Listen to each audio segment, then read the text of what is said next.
Hello, everybody, and welcome to the Gamer Social Club weekly news podcast. I am your host, as always, Harry, aka Knavish Crayfish. And joining me today, I have the only man I would ever want next to me in a nuclear wasteland, Adam, aka Oh No, Not Addy. How are you doing, bud? I'm very well, thank you. How are you? I'm doing well, buddy. Thank you.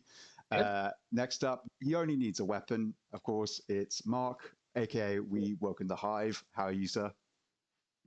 Very well, buddy. Very well. Good to be here again. Brilliant. And last but not least, of course, no empathy, just daggers. It's Lady V. How you doing, V? I'm very well, thank you. How are you? I say not kidding at all because I've got no empathy. With all the empathy I can muster, yeah. Which is With all the empathy I can muster, zilch. which is none. Like, I hope you guys are doing very well for your week. Like, No, thank you very much. I'm doing all right. Thank you very much. Been looking forward to this. So yeah, of course, if you are tuning in, then you will be aware of the fact that we weren't around last week. And the reason being that we took the week off. It was the 1 year anniversary of the Gamer Social Club. And so we thought, hey, we deserve a bit of a break. And so we had one, and it was lovely. Thank you for asking. Of course, we're going to be talking about some big topics today, a lot of news over the last week or so. We'll go back a little bit maybe, but there's already been some pretty big announcements today that we'll go over. But before we get to that, of course, the classic rigmarole that we all enjoy, and I try and remember everything I'm meant to remember. Of course, if you've already found this podcast, then you're already in the right place. You can quickly and easily find our YouTube channel if you haven't already, which is the Gamer Social Club YouTube channel, where we put up all our videos, whether it's this news weekly podcast, the regular podcast, which will be coming back. I'm not too sure when exactly. That there's been a little bit more work going on, I think, there with that one. We're trying out some different things, and I don't want to put a date to it just yet. So we'll let you know when that's coming back. Alongside that, of course, you've got all our video guides that we do, and any other recorded interviews and things like that. So there's a bunch of stuff there to go check out. Of course, if you're after our written content, that is over at the Gamer Social Club website, which is www.gamersocialclub.ca, where you can find everything that we do, including the news, reviews, previews, interviews, guides, editorials, everything. It's great. Let me think. What else do we need? Oh, of course, social media. We're on social media platforms. You've got Blue Sky, where we are Gamer Social Club. You have Twitter/X, where we are Gamer_S_C. And we're also on Threads, which I should remember. Is that just Gamer Social Club? Does anyone know? Makes sense to be. I would assume. I've never used Threads, I can tell you. Yeah. Gamer_social club. Thank you, Mark. There we go. So you can follow us all there, or at least you can follow the site there. I think all of us are pretty much on social medias as well, and we're all tied to that as well. So if you need to find any one of us, give us a search, look around. Probably either going to be our handle or our names. Let me think. Anything else we need to go over before we move on into the news? I feel good about that. Yeah, I think that's covered everything off. I think we're ready for news. Yeah, let's get into it. Right. Well, we got a couple of quite big topics today. I've written them down here for us. What do people feel like tackling first? We've got Forza Horizon, one of the tentpole franchises of Xbox, obviously, and have announced that it is making its way over to PlayStation with Forza Horizon 5. We have the recent, well, I say very recent, as in now announcements of a couple of big titles to get into. We've also got the news of the Xbox Handheld alongside sort of future console news that we can talk about. That was originally, I think, reported by Jez Corden. And we want to talk about the Split Fiction sales because that game has come out and it is doing fantastically. Unfortunately, I don't think any one of us have actually played it yet, but we can still talk about it. So yeah, where do people want to start? Start at the top.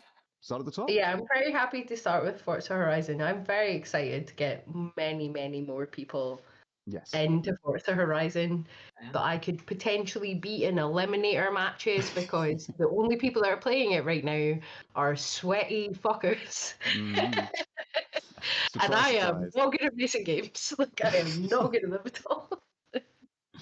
Well, yeah, let's start there then. Obviously, yeah, as I said, it is one of the big tentpole games of Xbox. It's like one of the trio, I guess. At the end of the day, it's Halo, Gears of War, and Forza. It's always been, hasn't it? Really, since the beginning. So, yeah, what did people feel? Does this rock anybody's world in this podcast right now? Is anybody sort of, looking outside to check that it's not raining cats and dogs, that sort of thing, or are we all kind of feeling pretty? That makes sense. Kind of, yeah, seems natural now, that sort of thing. Mark, how do you feel? I just think anything that's coming out on PlayStation these days is just no surprise to anyone on Xbox anymore. And to be honest, like the more people that get to play this game now, the better. It's had an amazing launch on Xbox, and obviously, a lot of that's attributed to Game Pass. It's had a really good success on PC, and not just 5, but the series in general. But generally 5 tends to be one of the most regarded, one of the best regarded of the series. Not my personal favorite. I think that would probably be 3, I think. But they're not going to bring those ones back to PS. But yeah, the more people that get to play this, the better. I love the Eliminator on 4. Getting one of the achievements for winning that in the little mini is one of my proudest on my gamer card. I'm so proud to get that. What you're telling me is that you're the sweaty person that keeps beating me in the end stages of the Eliminator. Is that what you're telling me, Mark? Basically, yeah. I mean, there's going to be the equivalent of like the old school COD Christmas noobs will be coming in for Forza launch on PlayStation. But yeah, I mean, it's going to be content complete when it comes out on PlayStation. There's the new Realms editions they've been talking about today. So that's all going to be there day and date. It's just going to bolster the player base. I mean, we've got no idea when we'll see Horizon 6.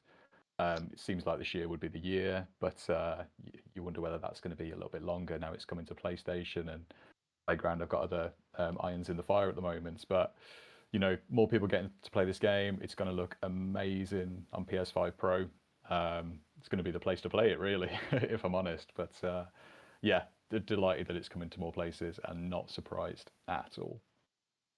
Yeah, I completely agree. I think it makes sense that a game like that gets as many people into it as possible. And it's only going to benefit from having more players from whatever platform they're on. It doesn't really matter at the end of the day. So quickly, so I remember which one's which, because I actually only ever jumped into the series with 5. So 3 was in Australia, is that correct? Yeah. Yes, because 4 was here in the UK, wasn't it? Was. Yep. Right, yes. Because I got confused. I can't remember which one it was. It may have been for 5, but there were lots of rumors going around that it was going to be set in Japan, or one of them was going to be set in Japan. And I thought that was a cool idea. I love the idea of kind of, driving around Mount Fuji and stuff like that would be pretty cool. But hey, look, I've really enjoyed my time playing Forza Horizon 5. I am rubbish at racing games in general, so playing a game which is just sort of like go anywhere, accelerate and you'll earn points, sort of thing. It's just so like liberal with giving you stuff all the time. It's like just, drive through Cattai for 5 minutes and you've racked up enough to buy a new car, sort of thing. It's like, great, okay, cool. I can be rubbish at this game and still have a really good time. So I love it for that. Ali, are you a Forza guy? Oh yes, I really like the Forza. I like Horizon games. Yes, I like the arcade type races. I've tried simulators. They're very simulatory. If it's not power washing, I don't want to know simulator wise. But no, I love. I did do those achievements very recently on Horizon 4 with the Eliminator because it was the they were kind of closing the online servers and stuff. So it was like achievements that were going to get discontinued. Like, I've got to get back on it. So I got really into it again, and I spent a good, I want to say 20 hours just hammering Eliminator till I finally got those wins and the win in the tiny ass little car and all that nonsense. But yes, very proud of that. But 5 was great because it came out. It was 2021, wasn't it? It came out, and it's set in Mexico. And I got married in 2021, and our honeymoon was in Mexico, and it was just like, this is perfect. So when they're gonna drop you off at the top of that mountain at the start of Horizon, just start into the thing. Like, this is so cool. I love this because I came And back from the sort of monster truck-esque car, is that how you and your wife spent your yeah, honeymoon? we got airdropped in Just the top of yeeting yourself volcano, off and then of we just mountains. straight, yeah, it was A four-wheeled drive like car. yeah, absolutely. But yeah, it was just great. It just felt perfect, and it was just like I don't know how they keep topping themselves. Like they just keep making that the Horizon games just keep getting better and better. Like, you were saying about like Mount Fuji, and I was like, oh well, maybe it'll be just like Horizon 5. But, like, I'm sure they'd figure a new way of doing it. No doubt. But with this announcement for it going to PlayStation, I did wonder because now would be the sort of time to be like we'd be starting to see 6 shown, and they'd start sunsetting 5 because the licenses would expire on the music and the cars and stuff. So then they can. That's why we won't see the other ones back on. But does this extend it? Because they've just released it on PlayStation, they're not going to give them 6 months and go, oh, by the way, it's being delisted now, is it? So it's like because that gives them more time to do 6 because they are busy with Fable, as Mark was saying.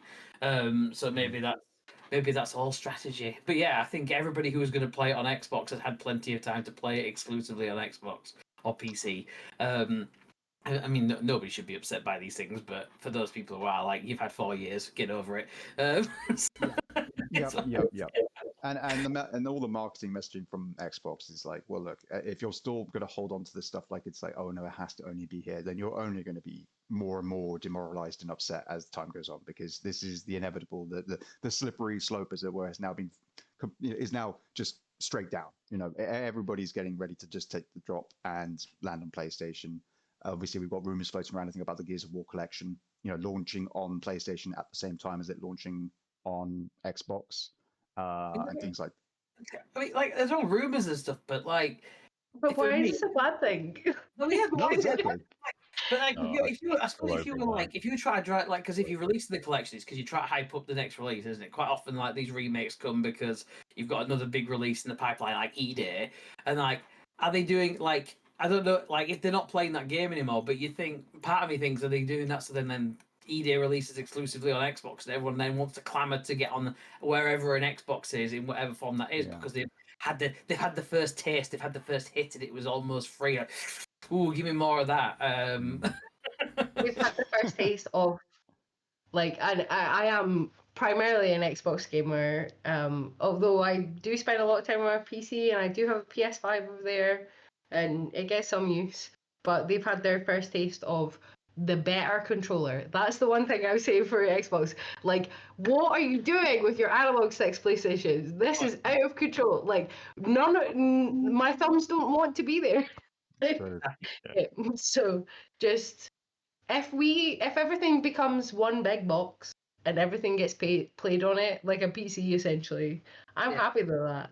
As long as I can still invert the y-axis on camera, because I've been playing video games since the Nintendo 64, and it was. Oh no, you're one I of mean, them. it was inverted by default in the Nintendo 64. So if you played GoldenEye or anything on the Nintendo 64, you learned how to do it. And also, as long as I can put my thumbs in the right place on a controller, like, I'm happy you just have like a little box in the corner and everything just gets played from there. Like, I'm happy for that. Yeah, fully agree. Yeah, absolutely. People, I think, get too caught up on the whole, like, which box it's coming from. It's a bit daft. But yeah, sorry, Mark, I cut you off. What were you saying? No, I was just going to say, I mean, I think the reception from PlayStation fans of it coming there looked really strong as well. I'm sure I've seen on Twitter that it was top pre-order game in loads of markets. So I think it would do really well.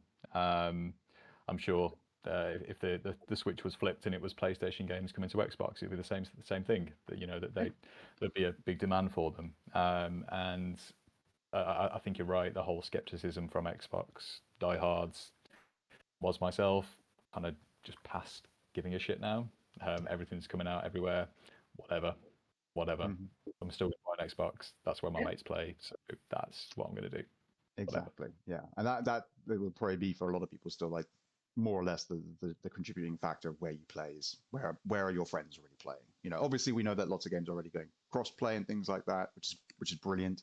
Like Forza Horizon, is going to have all that as well, so everybody's going to be playing together, which is wonderful. But yeah, if there's a game that you guys play with your friends or whatever it might be, and you want to probably go with the same platform just because it guarantees you can all play together. There's never going to be something that causes an issue, whatever it might be. So yeah, I'm excited for people. I'm not going to suddenly go and play it again because I've played it already on Xbox, as we've said. But yeah, I think it only is going to do the series better. And yeah, it as we said, it's what's happening now. To fight it is futile, and better to get on board and enjoy the ride. Are you going to jump back in to it on Xbox now that it's crossplay with PlayStation? And know that you can just to get in with the rush of like all the new people and stuff like that. Or potentially just beat loads of people in races, because that's what I'm going to do. I'm going to be right in there. I'm like, yeah, no, all these new people, they don't know how this works. I'm right in there. Like they're used to Gran Turismo controls. I'm going to be hammering them in every race. With their wonky thumbs as well. They've got no chance, have they? Yeah, no. I'm going to. We're going to be wrecking them, Addy. Party up. Yeah, you've convinced me. Okay, yeah. If I can look better at racing in front of other people for even just a short period of time, even if it's just a week, I can enjoy that definitely. But I mean, I think especially the fact that Forza Horizon specifically has, like, it does have the Eliminator. It has loads of specific social functions, loads of social races, like all of the other things that you can do with it that you are not forced to engage with other people, but there's so much things that make the game a little bit better if you're engaging with other people. And I think that influx of brand new players will be great for those players, but also players that have been on Xbox since it came out, like, 3 years ago now? Like, so I just think that's fantastic. I'm excited to absolutely hammer these people in races. I think these are a very aggressive drive attire. That's what I think. Yes, and I think mine sounds like the thing where you spin on your head when you win a race. I'm pretty sure my drive attire does that. Like. Appropriate celebration, yeah, very good. Yeah. Cool. Well, yeah. So of course, that's Forza for us then, coming to PlayStation 5 in the future. How about we talk about Xbox's future plans? Since we know what's coming to PlayStation, what's Xbox got planned for the future? Well, we have an idea thanks to Jez Corden over at Windows Central, who of course announced exclusively that Xbox are going to be releasing apparently a handheld device this year in 2025. They said that they even gave a date and everything. So, well, not a date, the year, sorry. Let me specify before everyone freaks out. So, that's exciting in and of itself. And of course, they then also mentioned future consoles as well. So 2027, I think, was the sort of estimated arrival time for that. These sort of ideas, rumors, whatever you want to call them, have been around for a long time, to the point where they're not rumors. It was the least best kept secret in video games, I think, for the last few months, basically, was that Xbox was doing something like this. Whether it's because Phil Spencer kept on just being like, oh yeah, no, we'd really like to do that, sort of thing, but just never saying it actually happening. But yeah, we now know that Xbox are working on a handheld device. And of course, people are wondering what's it going to, bring, what's it going to have on it, what's it going to be integrated with, and all these things. We've got a lot of these devices now to pick from. Obviously Nintendo did theirs, but then we had Valve showed up with the Steam Deck, which took the world by storm, and then we got the ROG Ally, and all manner of other ones as well. So ROG Ally, Steam Deck only. Yeah. But yeah, like as someone who has not been a big handheld gamer for quite some time, like I grew up with Game Boys, like I think most people did, played through every generation of that through until something like the DS, and then eventually I kind of dropped off just because console, like little handheld gaming, wasn't what I needed anymore. I was old enough to have a TV where I wanted it with my console, so I could do that and just have it wherever, and that's how I prefer to play my games. But that being said, an Xbox handheld does sound kind of cool. I've seen people enjoying the PlayStation Portal, which is not the same thing, but there is that kind of element to it of like, oh, you're playing all the games you have on your system on a handheld device. That's pretty cool. I like the idea of that. Now, do I think I would play it as in, like, would I swap over to that over my console, my Xbox console? No, I don't see that likely happening for myself personally. But I know there are other people who probably have the sort of lifestyles where that sort of device is actually better for them than a home console. Yeah, it's like, what's everyone's feelings on this then? Do we think that this is a good move? Do we think this is a sensible step in Xbox's future and everything like that, given what they're doing with obviously their software? Is this hardware approach something that makes sense to people, or do we think actually this is just a total waste of time and it's just not going to work? Let's start with Adam. What do you think about it? Well, I saw a few things online that the Xbox, whether it's an official one or otherwise, like endorsed one, isn't coming this year. It was like an Asus one, Right. that Okay. like, maybe running an Xbox OS. There's lots of like Jez and Tom Warren have been having conversations online, so there's still lots of stuff up in the air about what these things actually are. But you can already play like the PS Portal. You can already play your library on a device already. So like, if you've got the Xbox app on your phone and like something like that, or a controller like a backbone, you can stream your console through your phone already, which is really cool. But it's not brilliant for like, if you play Call of Duty, you are not doing well in that game unless you've got amazing internet and nothing else is interrupting it. For me, I do it when it's more like Vampire Survivors or turn-based stuff that's like, it's okay if it glitches out or slows down because I'll just wait for it to catch up. I'm not dying in the meantime because it's waiting for me to do the next move, sort of thing. Balatro is a good one for that, I suppose. So that, there you go. I got the shout out. There you go. But so to me, Okay. it's what would an Xbox handheld offer for me to invest in it? Because I've got a Switch, it hardly ever gets used. Even though there's great games on it, it just sits there because I'm not really. I don't know what it is. I don't know why I'm like, for whatever reason. So what is it offering me? And the thing that I feel like is missing from like playing it on my phone or using cloud streaming is, if the internet is spotty, you really struggle. Like if you're on a train in the UK, at least, like, oh, there's a tunnel, no internet. There's still no internet. Like I tried playing. I can't remember the name of it, but it's got like the cards that are in a circle. It's got that really crazy looking cat, pigeon, chicken thing. Ring of Fire? No, not Ring of Fire. Something like that. Ring of Pain. Ring of Pain. Ring of Pain. I tried playing on that. It took me about 2 hours to play one round because of the delay in the signal and stuff. It's not great. So for me, the thing that stands out is like being able to natively play it like on the system, maybe not reliant on an internet connection, and it's almost like a licensing, like your streaming services do. So you could download an episode onto your device, and it's available offline for a certain period, but then you have to re-sign in after a certain amount of time to kind of say, oh yeah, you're still paying for your license, sort of thing. Let me play it offline and let me take it places, because otherwise it's kind of like, well, I can't play it on the plane. So like what does Steam Deck do? What does your ROG Allies do? That sort of stuff. So the Switch can do it, so let me do that sort of stuff. And I saw something about they're not maybe in talks of this next Xbox home console. They're not on about having like a Series S model again, from rumors and reports. So it's the handheld, the Series S equivalent now. So it'll be a home console and a handheld, and it does both. But you can obviously take the handheld on the go, sort of thing. So they kind of be counterparts, which makes sense to me. And also, then people who are really into it double dip, don't they? Because you tend not to.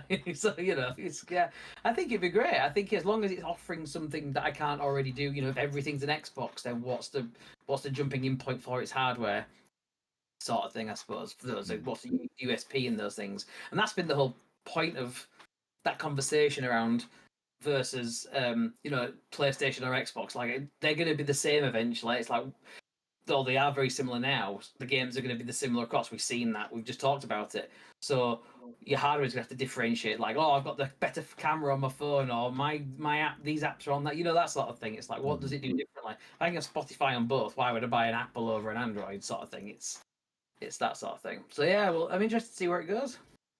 Sorry, a bit of ramble. I've had a fair bit of coffee today. You say coffee, but we saw you drink that wine. That was earlier. That was earlier. Why now? Why doesn't do that to him? That's fine. That's you know, that's just a happy juice. That's fine. V, how about you? You, as you said, you've got an Xbox that's your primary console. You've got PC as well, which you play on a lot, and you've got a PlayStation that's over in the corner that occasionally gets some interest. Would you want a handheld? Do you want a handheld? No, absolutely. So I also have a Switch and a Steam Deck. So if there's anything that games release on, I own them. Apart from like an iPhone for Apple Arcade or something like that. But I would like a specific Xbox handheld if they did it well. Because my main thing is like I've played like 300 hours of Slay the Spire via Xbox Game Pass Cloud in the pub. If you guys are new to the podcast or new to me being on any of the other podcasts, I spend quite a lot of time in the pub. Xbox Game Pass Cloud used to have its own specific app on your phone, and then they got rid of that app, and now you do it through a web thing.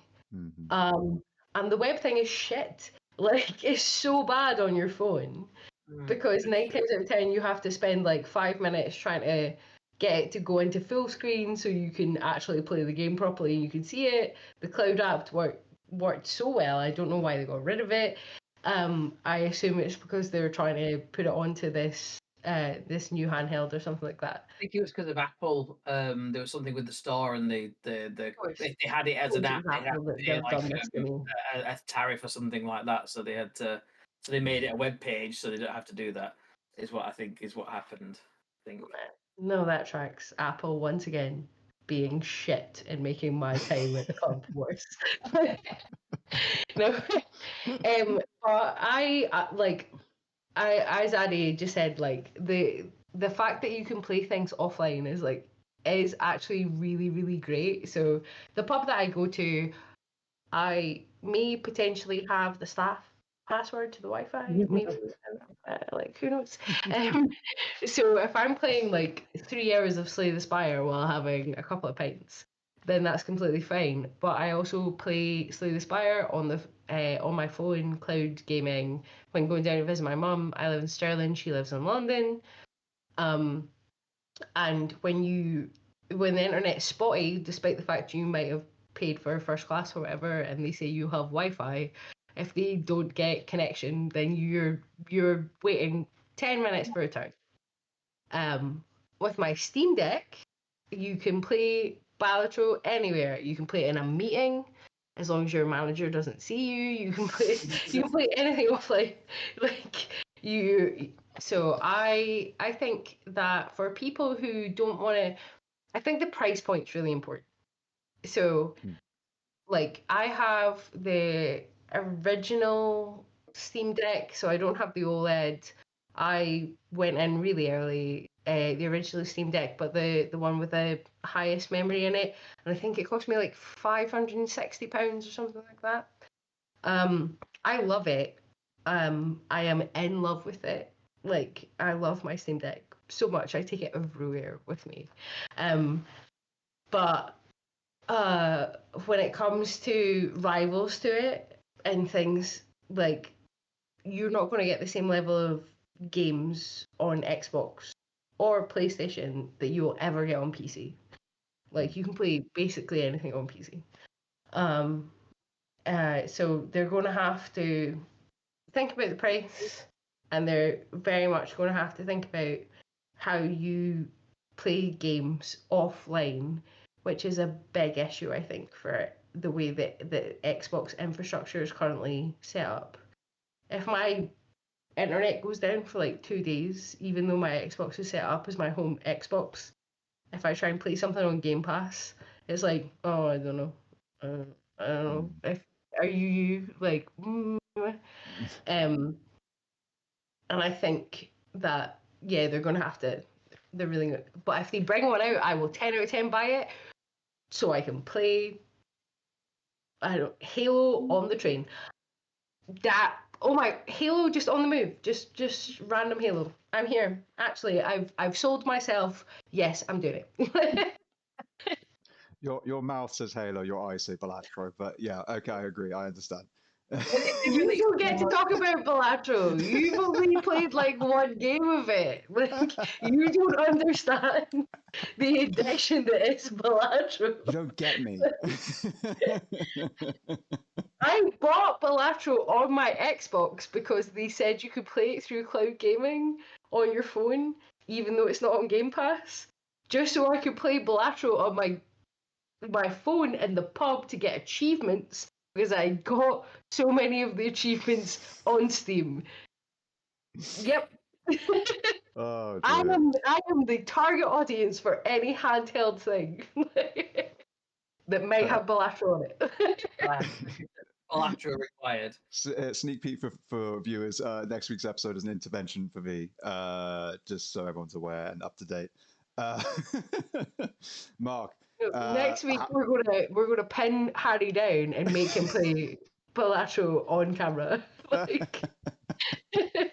No joking. It'll be our first live stream, just me being like, "What am I doing? What is happening?" Anyway, Mark, how do you feel about all this? What do you think of Halo on a handheld? Have you done anything like this? Have you done like what Addy's done with your phone on a backbone device using the Xbox app and that sort of thing in the past, or are you just like no, my games are on my console, they're on a TV, a monitor, that's it?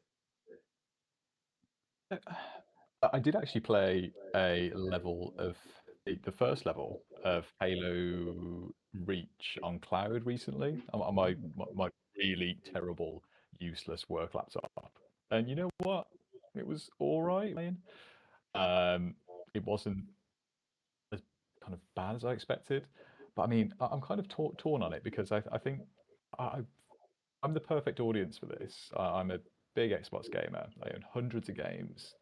Probably more physically, which are going to be useless for this, but then also loads digitally as well. But I just kind of wonder why they want to launch this, kind of what its place is in the market. You've got things like he was talking about the Steam Deck. It's beloved. If people are going to pick a high quality handheld, it's probably looking at the Steam Deck. Or if someone you got the Switch 2 coming out this year, which is just going to absolutely, I think, dominate the handheld sales market for 2025 and the next couple of years beyond that as well. The report from Jez Corden was saying that it seems that not all of your Xbox games are going to be compatible with this either, which seems absolutely insane.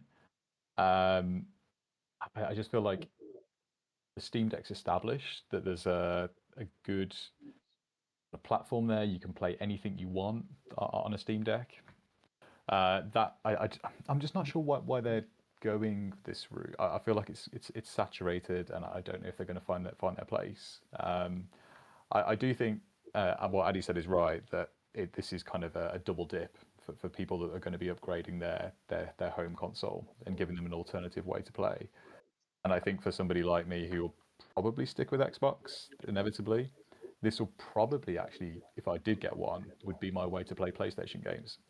Because I can take my Xbox games portable, but also play PlayStation games which come out on Steam on a Steam Deck, rather than buying, on an Xbox Handheld, rather than buying a PS5 for at home. For me, kind of my gaming time really, at home, I've got two Xboxes. If I'm going to play games at home, it's going to be on console, the right way to play. Or if I'm traveling, I take my Switch. So I'm really torn on it. The more I read, the more dubious I am on its kind of place and how viable it is in the market. But I guess we'll see how things go. I'm cautiously optimistic, but I feel like there's already a bit too much in the market already. Yeah, I agree. I think the market in particular, as you said, is very much saturated. And not because there's hundreds of these things, but just because they've already established that there are some giants who already just cornered the market with the Steam Deck and the Switch in particular. But Nintendo established like, hey, the handhelds are still worthwhile, guys. By the way, that we know because it's the thing that's kept us going for the longest. We had the unfortunate case of the Wii U, but all the way through that we had 3DSs and things like that, which just flooded the market, as it were. Every child had a DS. I mean, you had however many different celebrities did in the Nintendo ads being like, "Hey, look, I'm playing Mario Kart 8, and I'm some massive Hollywood celeb." And it's like, yeah, when you're doing that sort of stuff, I mean, that's going to sell bucket loads to people. When they just see somebody like that on screen on a 10-second ad being like, "Oh yeah, this is fun." You did it. Whilst I think Xbox doesn't. I mean, I think we've talked about this in the past already on previous episodes, but Xbox is not always the best at delivering information about these things and sort of marketing stuff to people. They're very good at flash and they're very good at kind of pizzazz, but actually convincing people that what they are showing you, this new thing that they haven't done before, they're not great at that. It feels like they've always had a bit of a kind of like a false start. Let's catch up to where we're meant to be, and we finally get back, and we're a little bit behind still, but we've made up some ground in this. It'll be interesting. Microsoft. Huh? Like, like the world leader at terrible updates that we maybe roll back and make it better for the, like, I don't know. I work for a massive corporation. Everything is that we use is Microsoft, but good lord, did they roll out an update and then immediately afterwards just come back and say, "Oh, we're so sorry. We didn't realize that was what was going to happen." Like, oh, but your Microsoft Teams is bricked. You can't log into your laptop. Like, oh, we're sorry. Like, oops. Yeah, not great. So yeah, we've got situations like that. I think we said this on the last one, maybe 2 weeks ago, that if we were talking about it then, I can't remember, but we definitely mentioned on the podcast, I assumed that it was going to be a partnership with Steam. I assumed that was what it was going to be, and it was going to be getting Game Pass onto the Steam Deck and things like that in a proper native way, not just a sort of side installation. It was going to be a full integration, maybe even with a little bit of marketing with like an Xbox button and stuff on a different model. They might still do that though, because because if you're seeing the cross, like they said they want Game Pass everywhere, didn't they? They said that, and like Nintendo and PlayStation put the walls up and they're like, we're not doing that. And then those rumors are coming out like, are they going to do it in collab with Steam? Could they get a Game Pass OS running natively on Steam Deck or within Steam and stuff like that? But if they did an update and if they had their own device, if they're doing this PC in a box for the home console, if your handheld is a complementary device that is it is a Steam Deck, but is an Xbox Steam Deck, but it has the Steam side loading and all that, and all any other stuff that they collaborate, because there's been those conversations. He's been to Steam, hasn't he, as Phil, and he's gone met Gabe and stuff. So those things are potentially something that could happen, I suppose. And then the cross agreement is, we'll get Steam and Xbox then, because people have got their library. Because if I've got 1,000 games on my Xbox account, I'm not about to buy a Steam Deck and start with my 3 again and start building a library again, because I'm not a PC gamer. It can go in a hole. And for me, I'm not bothered about that. I've said this before. But like, I've got 1,000 games on my Xbox account. But I would be more likely to build a Steam library if I could occasionally dip into it from my current device that I've already got the other games on. So I can jump into Halo. What's this random PC game I've never played for? Let's load that up, sort of thing. And I get me achievements. It'd be great if the achievements run everything and they were in the same account and I could build the game massively. That'd be amazing. The thing is, they do have that. I know that. Well, they have, like, Xbox and Steam have much better integration than any other, like PlayStation and Steam or Nintendo and Steam and things like that. So, like, the Master Chief Collection, for instance, like, that, if you buy it on Steam, you can crossplay it fully with people on Xbox or people on PC, but also you can, like, play it on the Xbox app on your PC. One of the big things for me, like, this was last year, but I got a review code for ARA, History Untold, from Xbox. But I was given the Steam code for it. Yeah. Oh, okay. So it was in my Steam library, but the way that it was set up, when I unlocked any achievements on that were Steam achievements, they automatically unlocked on my Xbox profile. So, like, they already have that interconnectivity. So I fully agree with you, Ari. Like, if you're like a lot of people that might want to have a little handheld who are on Xbox or PlayStation, not really Switch, because that's its own thing and it's already a handheld anyway, but they might not be interested in dropping the money on a Steam Deck. I don't know how much like the lower spec Steam Deck is, but I think there's a gap in the market for. I love my Steam Deck. I do not care about Steam achievements. I don't care about them at all. I love Xbox achievements. I am like addicted to getting achievements on my Xbox. If you could have that crossplay, that already is a thing, because I know it's a thing because I've seen it happen. Like playing away on my review copy of Ara History Untold, and the Xbox app on my phone's like, zzz, you've unlocked your achievement. I was like, this game's not done yet, and I play it on Steam. What are you doing? I would buy so many Steam games. I'm like just going. I'm going to all then. I don't have to worry about the faffiness of a PC. I'd love it. Yeah, that's the thing. You don't have to worry about the faffiness of a PC. If there's specific games that are on Game Pass that are not compatible with the handheld, you could also still do like the cloud streaming of it on it. And like on your couch. You don't have a Series X or a Series S. You don't have a PC. You have the Xbox handheld. I know the Steam Deck has you can connect it up to a monitor or like a television set or something like that, so you can like stream it right up onto your like a big TV.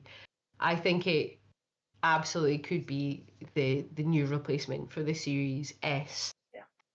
And then they also get to be in a position where they no longer say that it has to be playable in the Series S and the X. Yeah.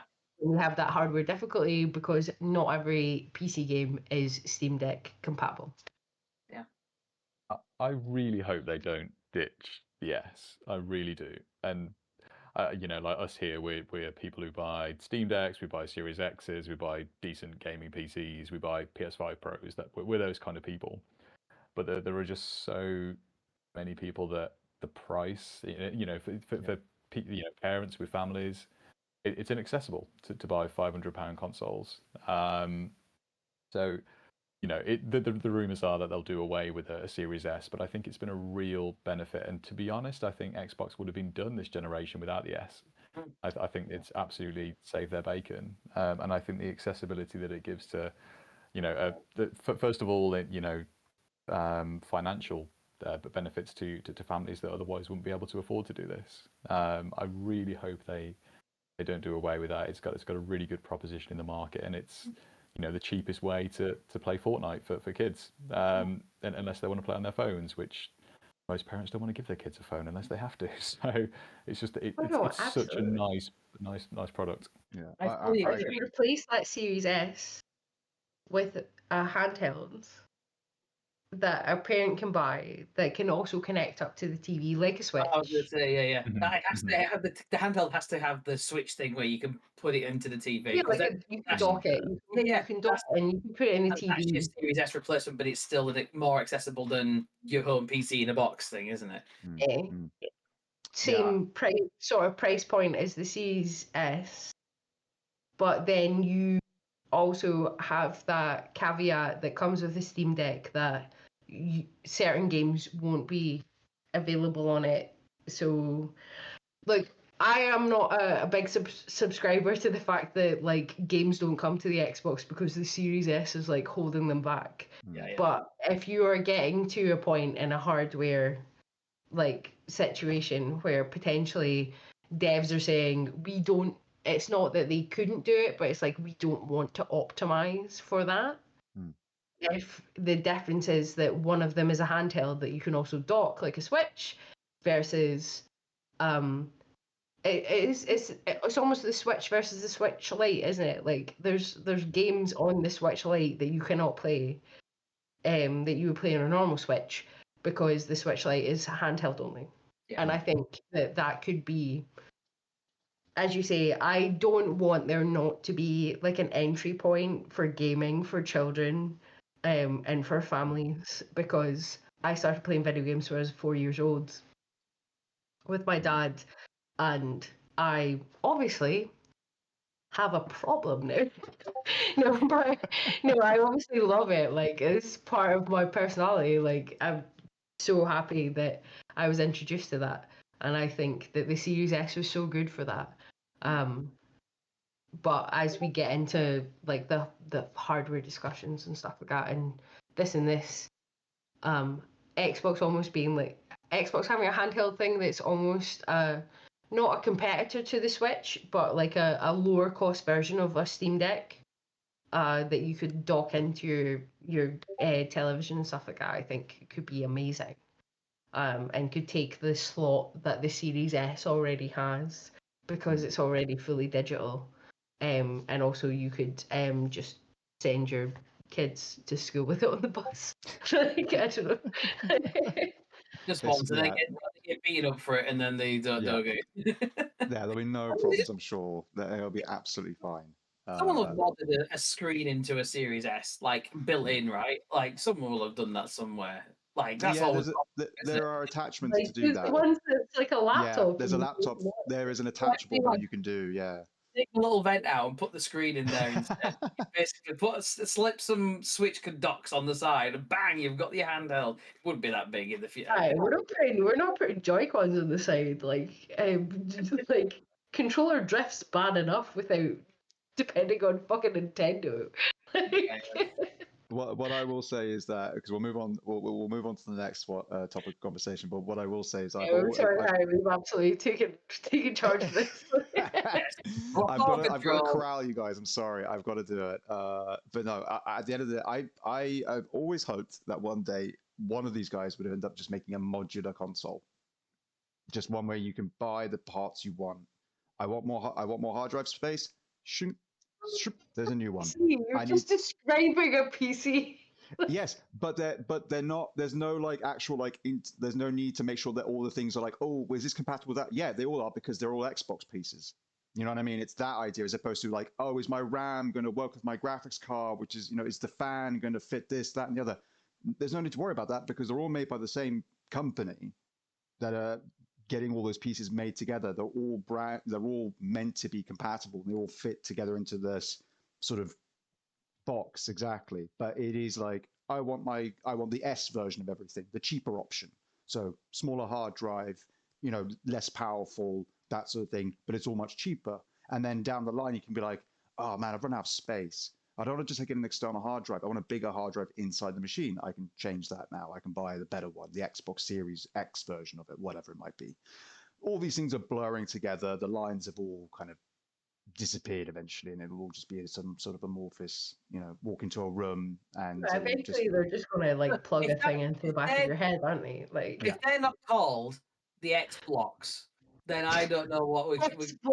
X blocks. Like it's the new form of Lego. Like, I think Roblox probably has a patent on that, and we might have to mute this out of the podcast in case we get sued by the Roblox company. Yeah, they've got their own problems today if you watch the news. Yeah, no, you're right. They do have their own problems. Unfortunately, that is not on our topics of conversation for today, though. We'll have to talk about that another time. We're saying the Roblox. Let's move on then. We've obviously done the first two stories. We've got two more to go, guys, and then we're going to do some wrap up stuff at the end.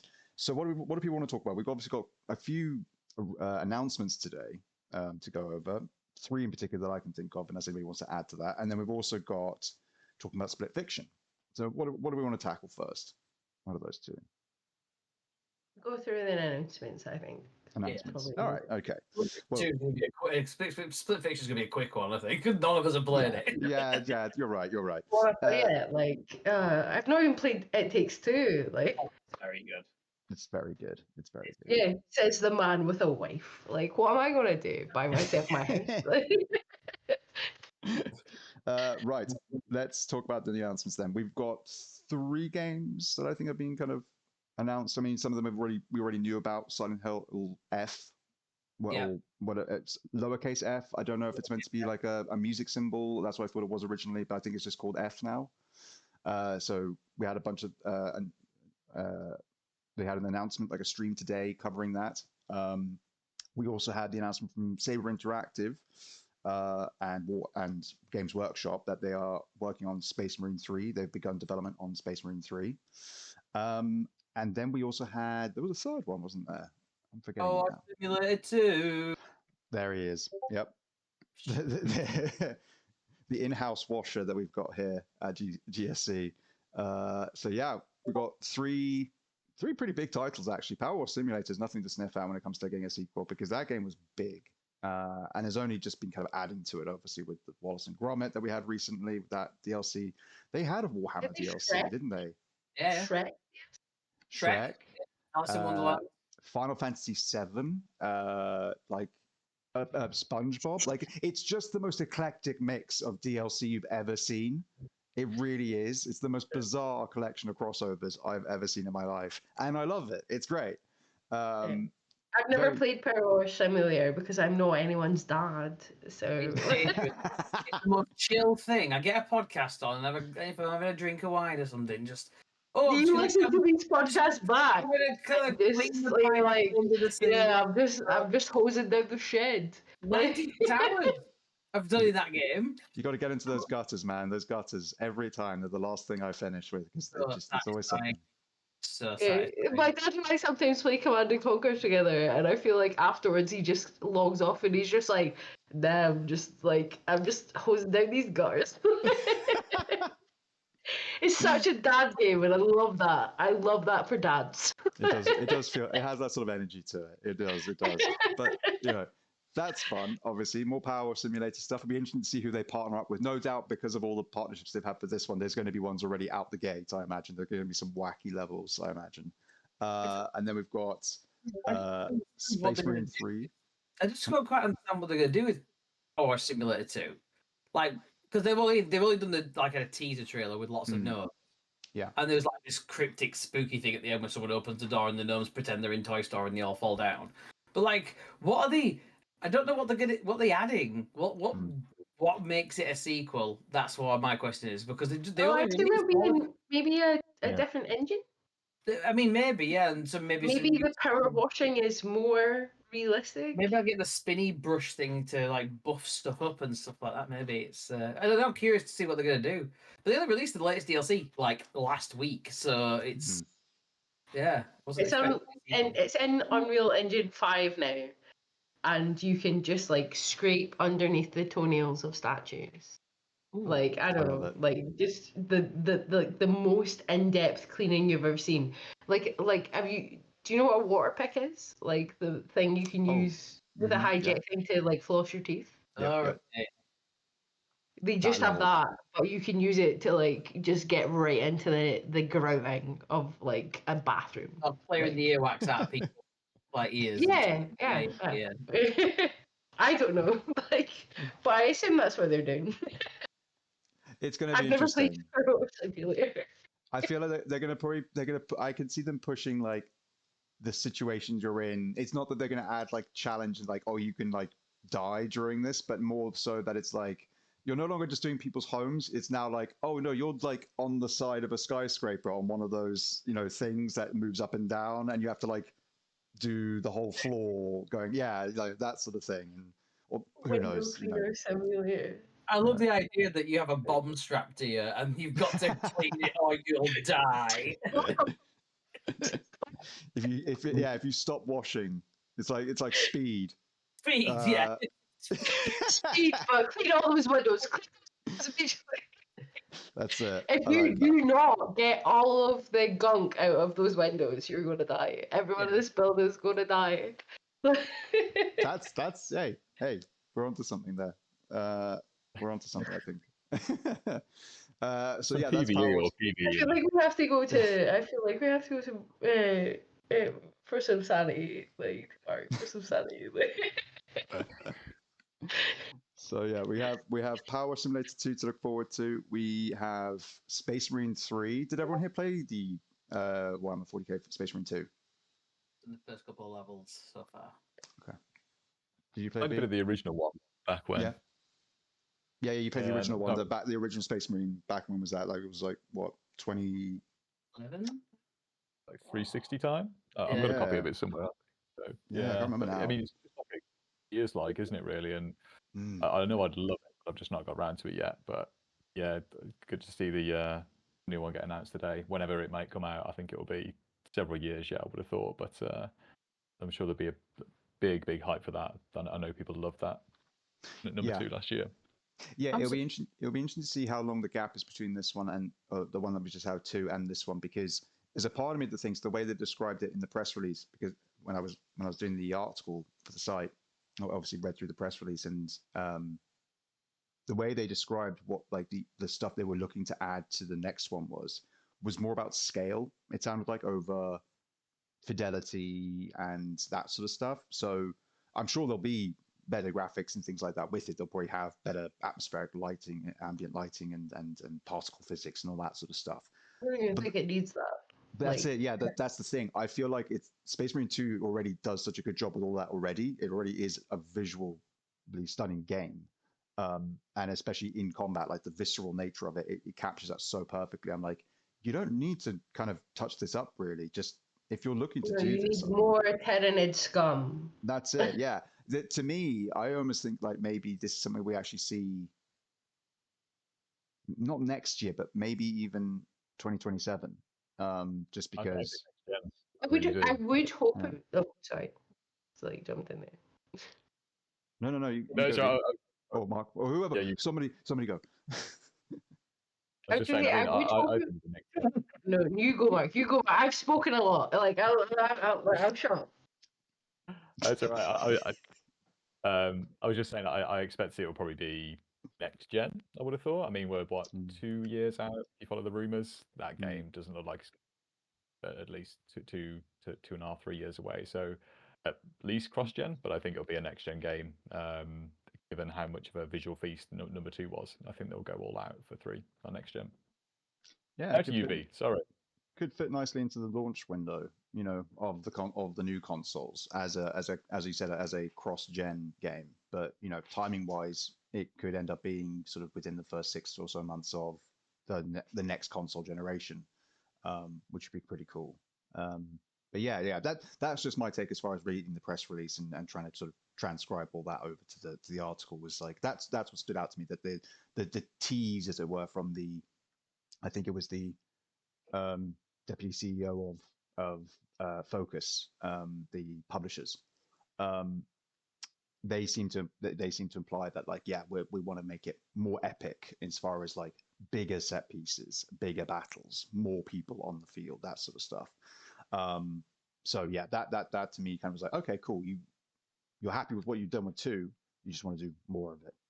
So maybe we're seeing more of a situation where as opposed to it being level based, maybe it's now more like a sort of semi-open world campaign where it's like everything's in one big environment and you're moving through it. Maybe it's a giant war-torn battlefield on a planet. It's Chaos and Space Marines are finally having the proper tete-a-tete on a planet, and it's one of you's going to take this planet. Who's it going to be, sort of thing.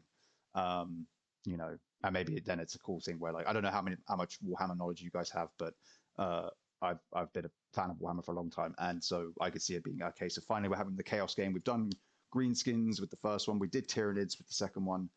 Let's finally do a Chaos one with the third one. And at the very end, when they're like, haha, we're about to take victory. Oh, it's a tomb world for Necrons. And they just sprout out of the ground and just fuck everyone's shit up, because that's what they were designed to do. And that for me would be like, cool, brilliant. That's exactly what I want. I've got lower level 40k knowledge, but I really like the Necrons, and I really hope to see them at some point in a game. Yeah, I mean, have you not had any of the games? Like, I only played a little bit like Darktide and stuff like that, and I play a tabletop campaign of Rogue Trader, but I've not played the video game.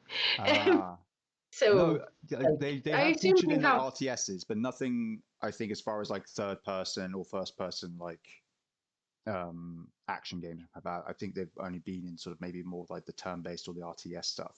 Okay. Yeah. I find the announcement of this strange, purely because it only released last year, right? the second. Yeah, September. that's what I was going to say. Like, I feel like they could just update Space Marine 2 for like 4 years. If they're doing a proper sequel, and as we're speculating, it's not going to be out for a couple of years. The timing of this, to me, feels like it's near the end of the financial year. We have an opportunity to bolster some. Oh, better check that out because they're bringing out a sequel, as hype tends to do. Because after the second one, I bought the first one, and I haven't played the second one yet. And I bought the first one again. I found it. Like, are they? Because it's coming to. Are they trying to boost? Because why else would you announce it on the 13th of March that you're going to release a game with a 15-second trailer of nothing? That you're doing a sequel? Like, it's great to see because it was a great game.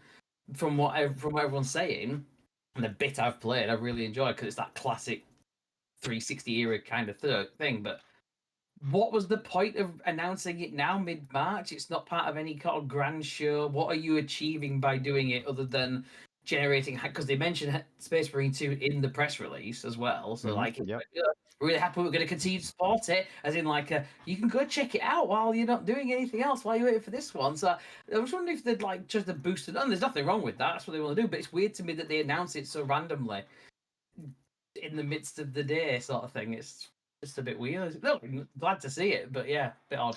Yeah, I that, and but I would say I'm almost not glad to see it. I don't know, like just in the fact that like Space Marine 2 is like such a new game. Yeah. Like you could update that for years. Do we need a Space Marine 3? Like I have not completed the campaign of Space Marine 2, but I've got like 70 hours into the co-op bits of it because it's so fun, so much fun. Community game night, we're all in the same time zone. Come on, please play I'll be up for it. But it just seems, it seems a bit like, as you say, towards the end of the tax year or something, seems more cash grabby. How many years was there between Space Marine 1 and Space Marine 2? 2011 it came out, so it's 13 years.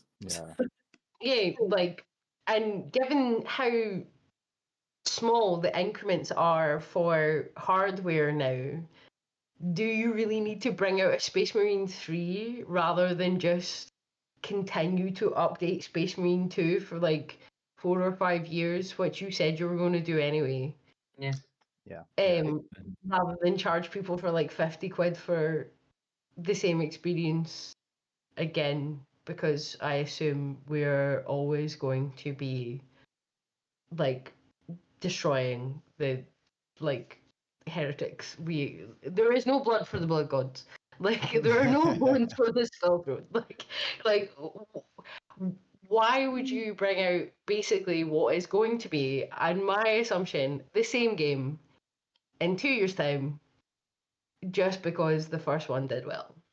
Like you could just update it. It does feel like the sort of situation where the announcement of Space Marine 3 is a little bit tacked on to the idea that they could have just done an announcement where it's like, here's an update for Space Marine 2, which is coming out this week. By the way, roadmap, next few years, you've got the Horde mode, which you already know is coming. That's the next thing we're going to bring to you. We've got a few years of content, and that roadmap might be the way that they then build into Space Marine 3. Really terrible again, and then scale it back because we overdid it once again. Who knows? Who knows?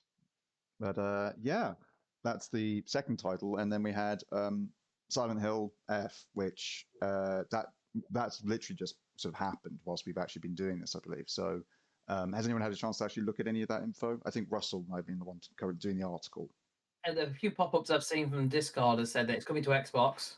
It was revealed previously at just the PlayStation show, so we've not known, because obviously Silent Hill 2 was only on PlayStation, and presumably it will be on Xbox at some point, maybe. But they've said that it's coming on Xbox, and there's no release window, so you could assume at least next year.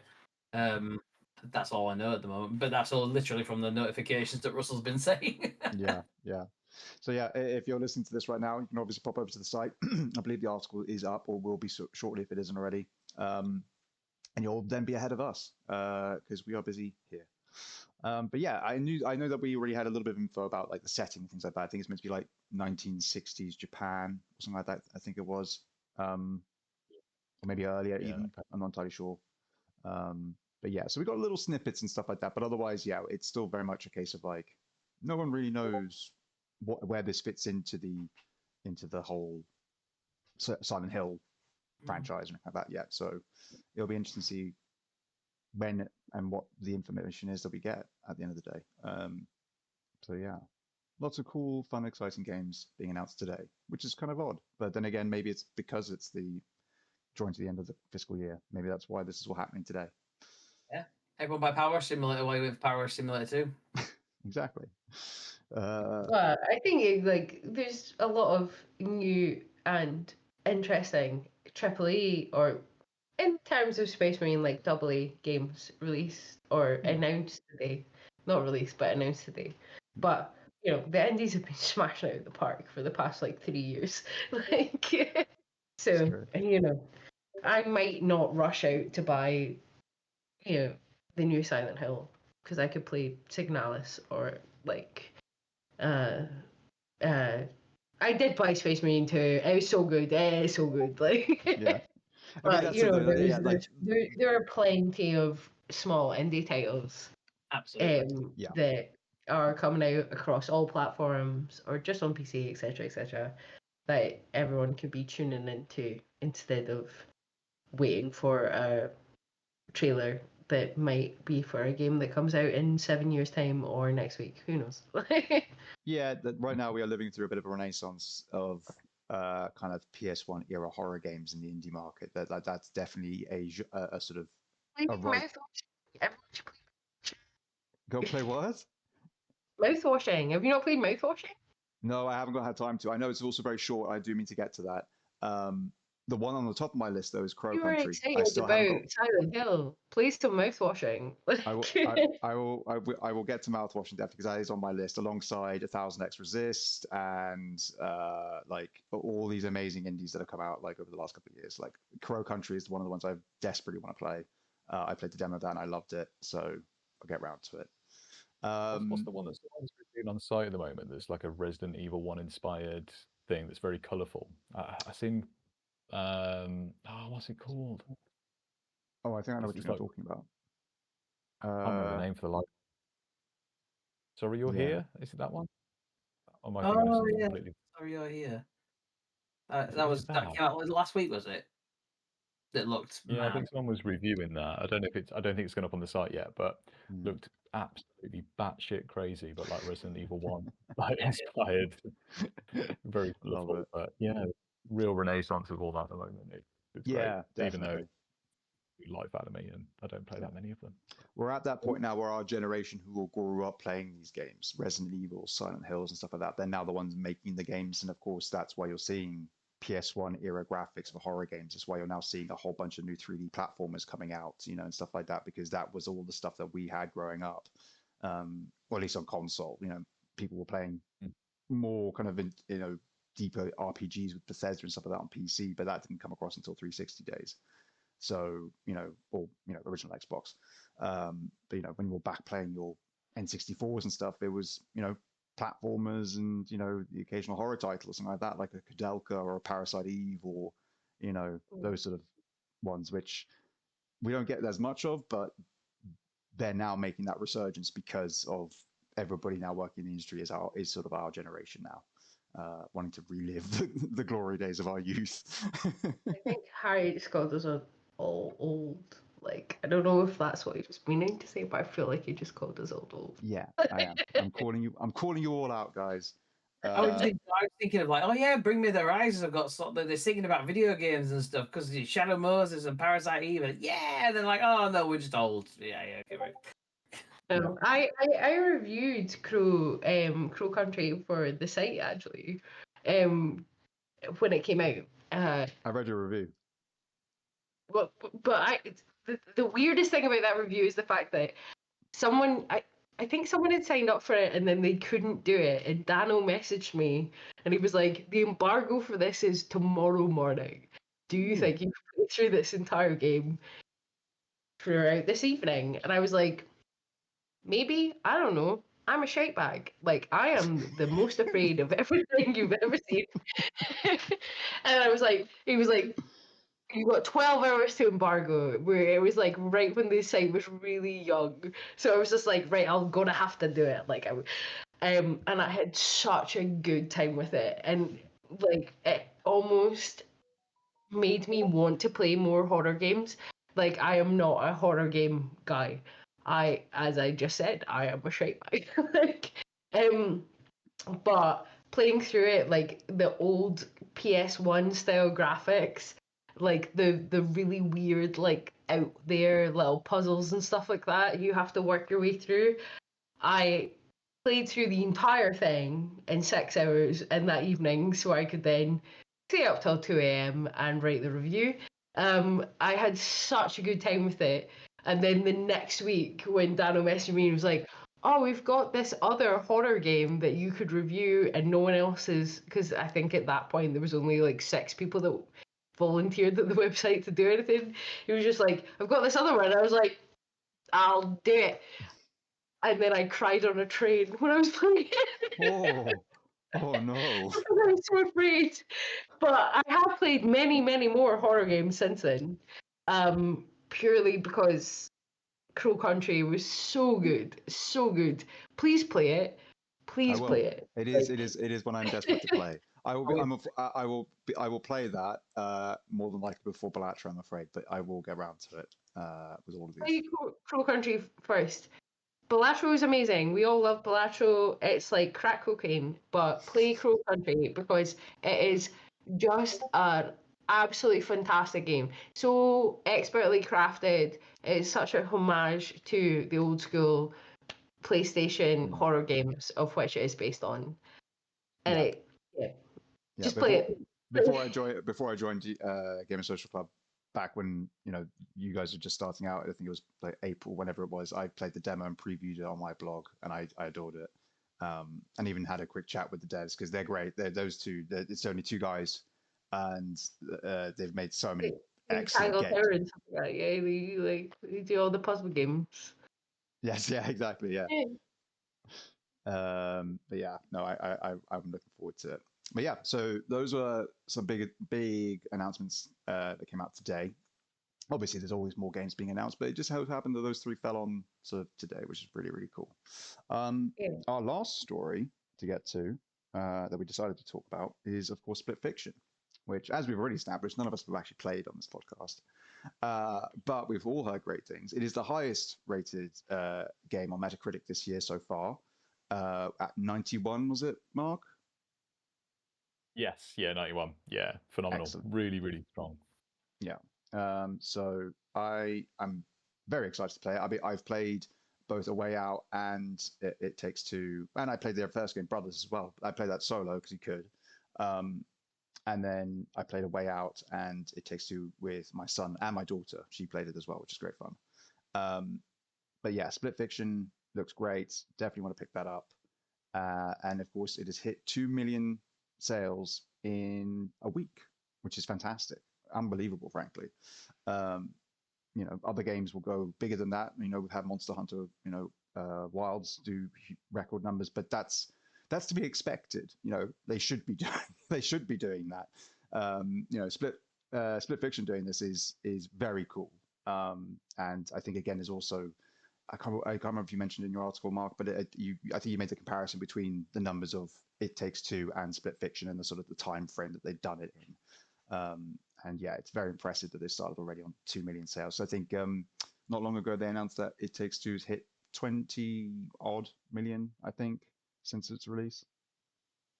Yeah, it's about 20 million. I mean, but you're looking at like a 4-year window. But to pull, I mean, then obviously a lot of those will be heavily discounted prices, and people picking it up on the cheap. So for 2 million to pick up what's probably a AA budget game, but like a AAA release these days is just great.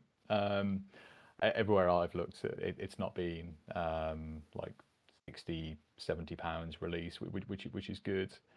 Obviously, you can pick it up and play with your friends, and that they can play for free, and that's awesome. So you think that there's potentially 4 million people have played this game now, and that's like a really solid like a really solid launch. And again, it's just nice that single player, well, like one-time purchase games that there's no bullshit, there's no microtransactions. You just pick it up and you have a good time and you're done, and it's sold well again. And hopefully that message just keeps getting through to developers, but doesn't seem to get through to the publishers. But I think we discussed quite in detail about Warner Brothers last time. But yeah, it's fantastic, and really pleased with Joseph Fares. He's such a likable guy. I think he probably rubs some people the wrong way, but I think he's fucking hilarious. He's great. He's the best. Anytime you see him at like any of the award shows and stuff like that, you know full well that every time Joseph is there, he's like, please don't ruin my sponsorships, and he's like, there are people being fired in the fucking games industry, and everyone's like, we love. I know, he's great. I love the fact that it feels like every time like Jeff mentions him like at the Game Awards, his bumhole clenches like every time. He is terrified of what Joseph is going to do or say at any given moment. I love that so much. Not because I have anything against Jeff at all. He's done a great job and all the rest of it. He does a lot of good stuff for the video game industry. But I just think it's very funny. You have this guy who shows up, everyone else is like all suited and booted, and he's just like, t-shirt, jeans, I fucking rock this shit. Everyone loves me. I'm aware of it. Don't worry, guys. I've got this new game, you know. And I was just like, yes, amazing. More, please. The publisher of any Joseph Fares game going up to say, oh, we want to put microtransactions. Like, what the reaction would be at that? He literally floored them probably. I only get punched by a Spanish man. I imagine he decks them. I imagine that's what happens. When EA rocks up and like timidly knock on the Hazelight Studios door and be like, we know you're just doing like a cheap game, but do you think and as soon as like that word leaves their mouth, just across the face and just closes the door. It's such the best thing ever, because like almost all of the games that they've made, they're through the EA EA Originals program. And it's very fun to like hate on EA. I do think they've gotten better over the years. Yeah, they absolutely have. Yeah. But it's like such a weird thing that you've got Joseph Fares there like as part of like the EA indie titles or the EA like developer titles.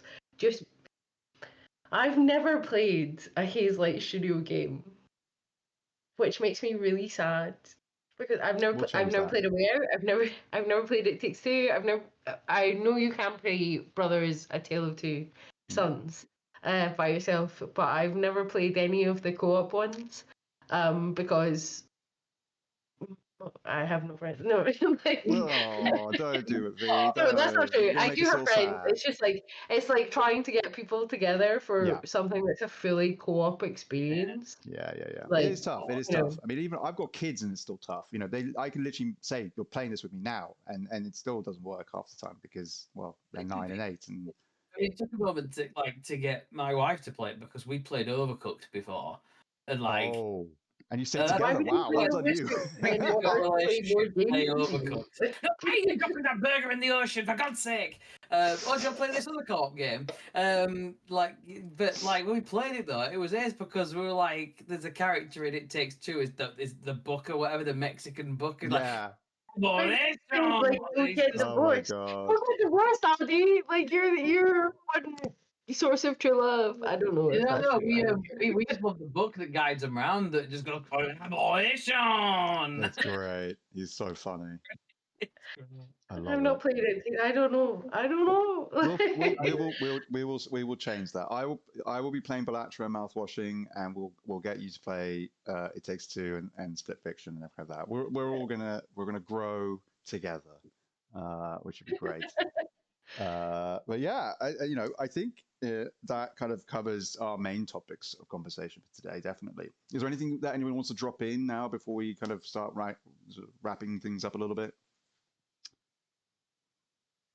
Just I wanted to talk about it. Just I know you guys probably aren't too bothered, but the return of Verdansk in Call of Duty Warzone, honestly, that is just my gaming life overtaken now for the next 6 months, 12 months, I don't know. But that game was my life for COVID. That's how it just took over. It was amazing, but just so glad that it's coming back. It's been long missed, and I know I'd imagine a lot of people listening to this probably not big Call of Duty players, but it's really big in that space, and it's just going to be fantastic. I cannot bloody wait for that to come back. I feel like there's a lot of cool stuff coming. Warzone specific? Sorry, V? Is it? Sorry, is that Warzone specific? Yes. So Verdansk was like the original big map that launched with like Warzone 5 years ago, right at the start of the pandemic. So everyone's got the big fond kind of nostalgia for it. Then Warzone kind of really fell apart the last 18 months. People have really started to hate on it. But this is kind of its last hurrah to turn itself around. It's got all the nostalgia coming back with it. It's got me hyped again, and I've been lapsed for about best part of a year, not been playing much. But honestly, the COD community is going absolutely wild for it, and just can't wait for it to come back. So big news. I feel that like should we be could out. also do a community game night of Warzone. Yeah, I've been talked into work. There's a lot of community game nights being planned here. I hope Phrase knows that. Yeah, no, but I mean, this is the British invasion. This is true. And I have been convinced to play Warzone earlier on this year when I really wanted to play Black Ops Zombies, but my friend was like, please play Warzone with me. And I was like, I'm 34 years old. My reflexes are not good enough for Warzone. But we did get up to like 7th. Like our first game, so I feel like I could jump back in. We could definitely. I could be here for Verdansk. I used to love Warzone. I used to really love. We played it quite regularly, and then there's always something else to play, isn't it? And you know what? And as shallow as it is, if they had achievements in it, I would still be playing it now, probably because I'd still be working to try and get them all. But like, because I drop off otherwise, like multiplayer games, I lose interest with them all. There's a million other games to play. But achievements, I'll play it to got them all. Like, I've got 1,000 on Defiant X. Whatever it is. Why don't we all get together, the 4 of us, do a bit of Warzone? Yeah, I'm down for that. With the map coming back, and let the rest of the site know that they're terrible at games. The British are coming. Skill issue. I thought you were going to say something like we have to let them know so they can write all the articles because we won't be available. No, I feel like we're just better at games. Like I just feel like we're just better. Just naturally better. Just gifted. Yeah. But yeah, I mean, I'm trying to think if there's anything I'd like to mention. Obviously, we know that the announcement of the Tony Hawk Pro Skater 3 and 4, which is cool. Isn't it? Because they've taken out the kind of the free roaming element of 4, haven't they? It was like, well, that was the whole point of 4. It was different. Yeah. We've made it like 3 now. Like that. No. No, I like 4. 4 was my fave. Yeah. Shame. But there we are. I'm sure people will still be excited for it, and people will be happy to have it. And again, if this does well, I'm sure then it'll probably lead into maybe doing Underground, or was it called Urban Wasteland? Was it, or something like that? I lost track after that, after the original ones. Although I did have a go on what was it called? Is it Sug or something like that? Is that the one? Tony Hawk's Underground. Tony Hawk's Underground 2, then they turned to Project 8, and then Thug 2, and then Thug. I played the first one. I remember that. Yeah, that was fun. The orange 2 had like an orangey, yellowy cover with the silhouette of the guy doing the kickflip or whatever. Yes. Yeah. That the Italian grab worked at game before. That's ingrained in me. I remember what the cover of the games looked like. One of these episodes we'll do. We won't do a news You've one. never We'll done a kickflip in your life. You're like, he's done a kickflip or whatever. My life. I'm guessing. I just pretended I knew the lingo. That's it. Trucks. That's a thing, right? That's the heel flip, grind into an ollie. The momentum on that slowed dramatically when you hit grind. Nose grind. Or tail grind. Hey, there you go. Right. In that case, guys, I think we're going to wind down there. We're getting close to an hour and a half, which was not the idea. It's fine though, because we'll put timestamps in. Yeah, like, that is something we are going to be doing. you can edit out much of the things that I've said because it's nonsense. What we said though, we're saying that because there'll be an episode to look forward to in the future, won't there? Because we're all Next going week, we'll be doing more news. We're on excursion, aren't we? We are indeed. Yeah. Nice little transition into our own news for the site and that. Yes, that is correct, everybody. The four of us will all be meeting up at the London Games Festival happening at the beginning of April at the New Game Plus event, which is brand new for this year of it. I think it's the 5th anniversary, of the whole thing, and they've started this whole new event. Lots of new cool games to try there. Some cool people who make those games. We might even do a little bit of networking. Who knows? Who knows where we'll meet? Who knows what we'll see? We don't know. All we know is that we're going to see each of us are going to see the others. It's going to be great. It's the first time that any of the GSC crew have met in person. And yeah, so have that to look forward to. What else have we got? We've got some bits coming up that we can't talk about. Oh, some secret review time. So. Yeah. A couple of us here, well, all of us here are under NDA, but a couple of us have been playing something, and yeah, we'll be able to talk about it in a certain amount of time. I'm not even going to give that away. There you go. How about that? So yes, a couple of little teasers there for all of you to come back for. Which would be nice. A couple of breadcrumbs for you to enjoy. But yeah, otherwise, of course, I want to make some quick highlights of things as well that we put out this week. We have Candy's excellent interview with the developers of Promise Mascot Agency. That is a game I'm really excited for. It looks wacky as all hell. And I'm going to use it as my way to get into the Yakuza games. I know they're not at all related, but it looks so much like a Yakuza game that I feel like I can play that and get a sense of what those are going to be like, and then I can try those out. That's kind of the vibe I'm getting. I could be completely wrong, but I just get that sort of energy. Did you play Paradise Killer? I did, yes. Yeah. Okay. Yeah. Because I was just saying, I wouldn't think it was Yakuza adjacent, but... No, but it gives me that vibe, you know what I mean? Because it's Paradise a sort of... Killer is one of my favorite games of all time, so that's a phenomenal game. And that's why I'm excited for Promise Mascot Agency, because the writing stuff for Paradise Killer was so good, and I'm like, this is going to have all that, which is great. But then also it's got this whole ex-Yakuza who's been sent to this place, and he's having to work with these crazy mascots to try and kind of seemingly rebuild his life or something like that. I'm just like, I'm totally down for this. This seems crazy and brilliant. Especially discovering that the main mascot that you hang out with called Pinky took me a while to figure out. It's a severed Pinky. What the Yakuza do. I'm like, oh shit, that's cool. So yeah, I'm excited for that. What's that? Okay. But yeah, so check that out, please, everybody. Candy worked really hard on that, and it's a brilliant read, really interesting. And again, she asked some great questions.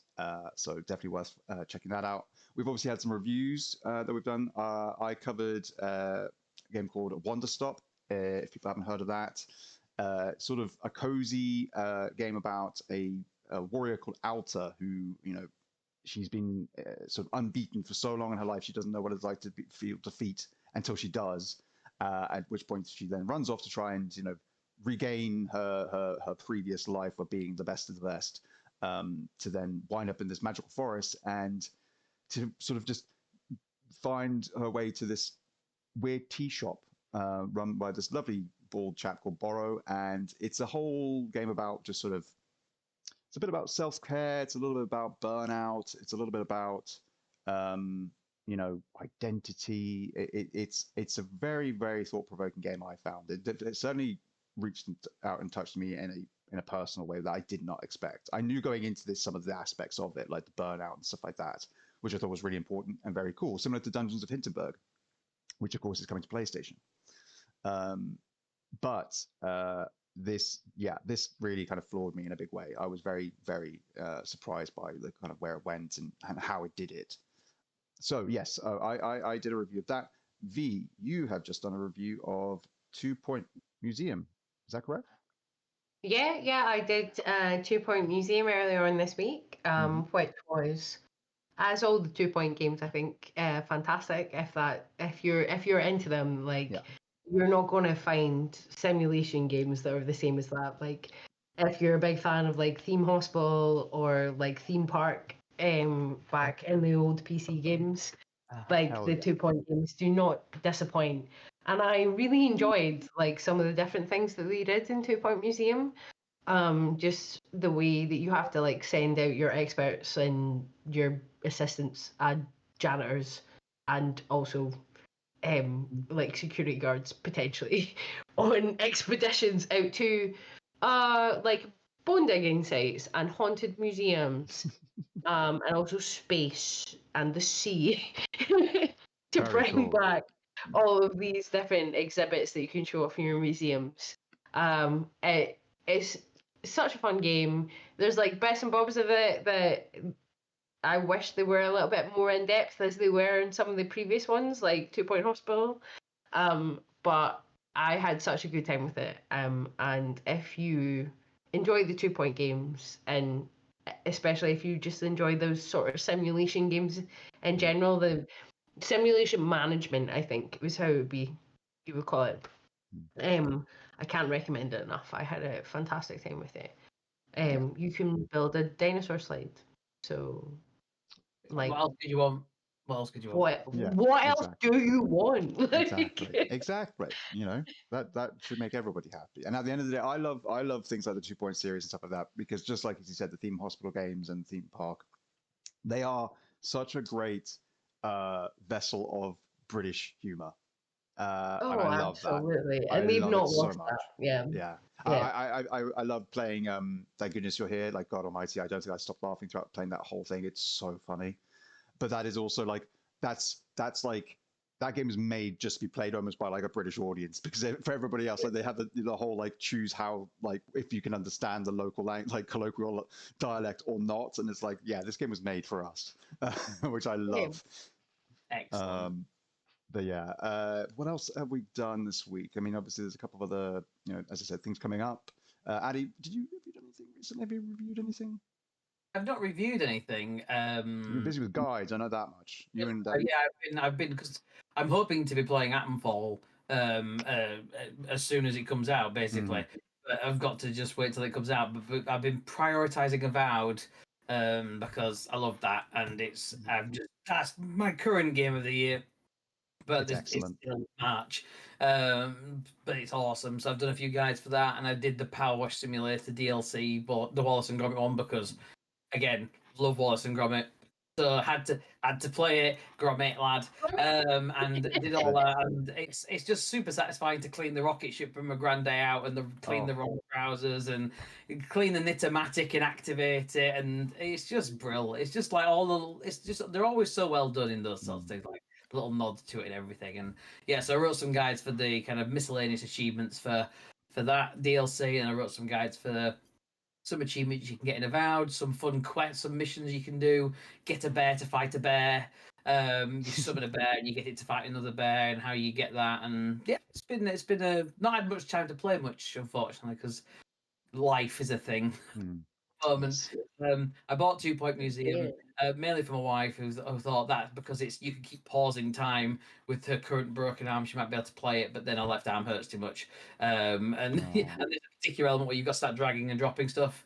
So you've got to press one and hold the other, and she can't do that with one arm. So she can't play at the moment, bless her. But she loves the 2-Point stuff. So I would say mouse and keyboard would probably help that, actually. That's a good shout, actually, yeah. Give that a go. I played it fully on mouse between the two, can't you? Which is handy. Yeah, you could basically do the majority of it with one hand. So yeah. Well, I will maybe suggest that to her. She's currently learning to draw with the left hand because she's an illustrator, but she's broken her right hand, so she can't do anything with her actual hand. So she's trying to teach herself to be more have to the left hand. So when life gives you lemons and all that. Yeah, that's very cool. Don't let those sort of things get in the way. Yeah. You can definitely pause 2-Point Hospital on the PC version of it. Yeah. Which, you know, Xbox wise, you got crossplay. So if you have it on Xbox, you can play it on the PC app version of it. And the camera controls, like moving the camera around and stuff like that, is like your sort of WASD. But doing everything is on the mouse, so she could do it with one hand, like if you pause the game. So good shout. There you go. Yeah, We'll keep busy. very good.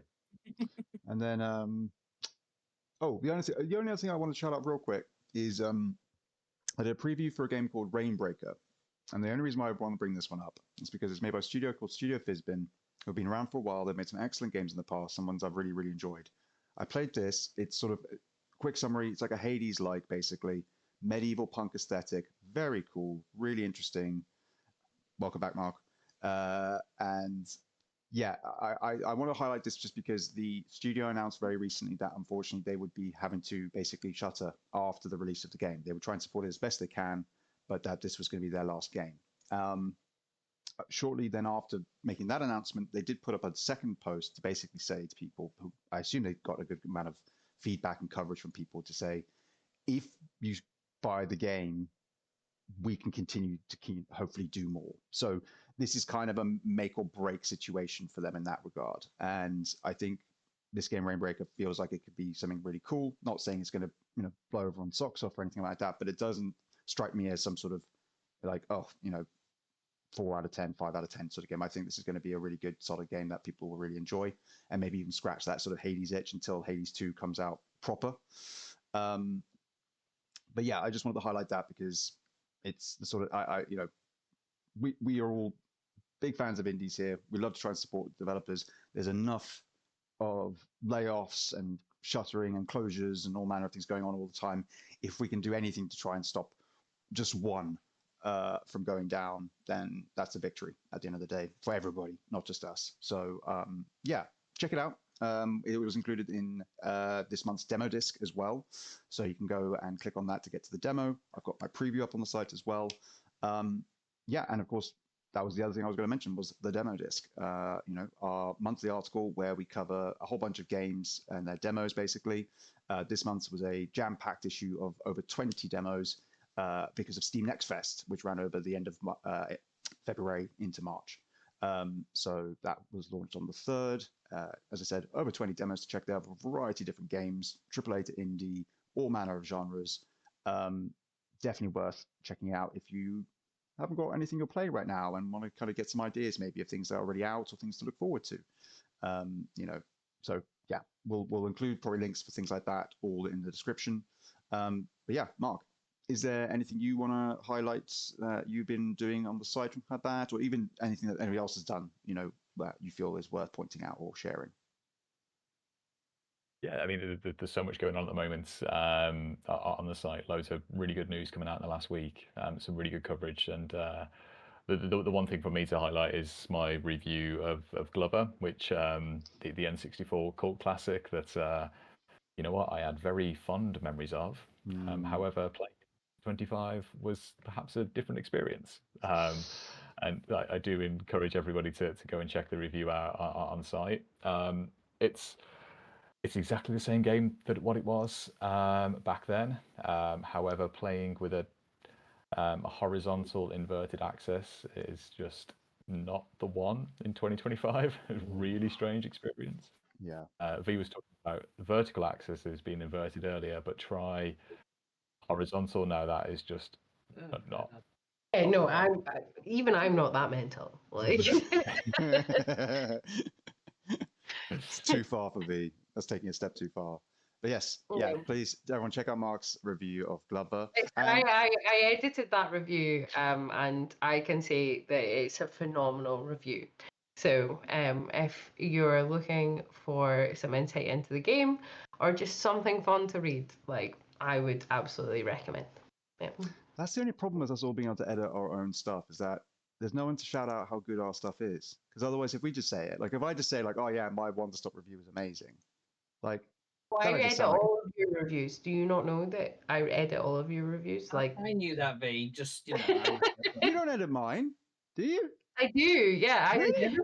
She's the lead. I don't know if Dano said, like, I am actually the lead review editor. Oh no, I knew that, but I just edit everyone's reviews. I assume that maybe even after you publish them, I can go back after the fact, and I do.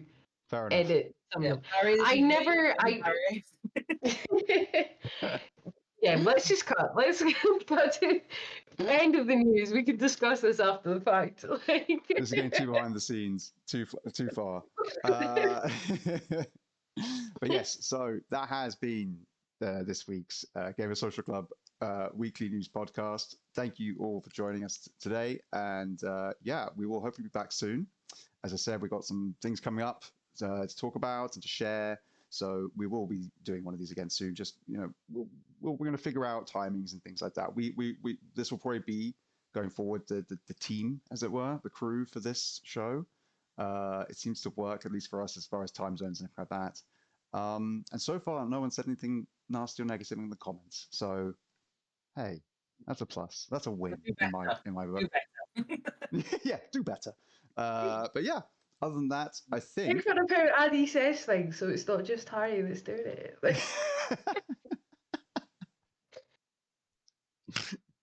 Oh, dear.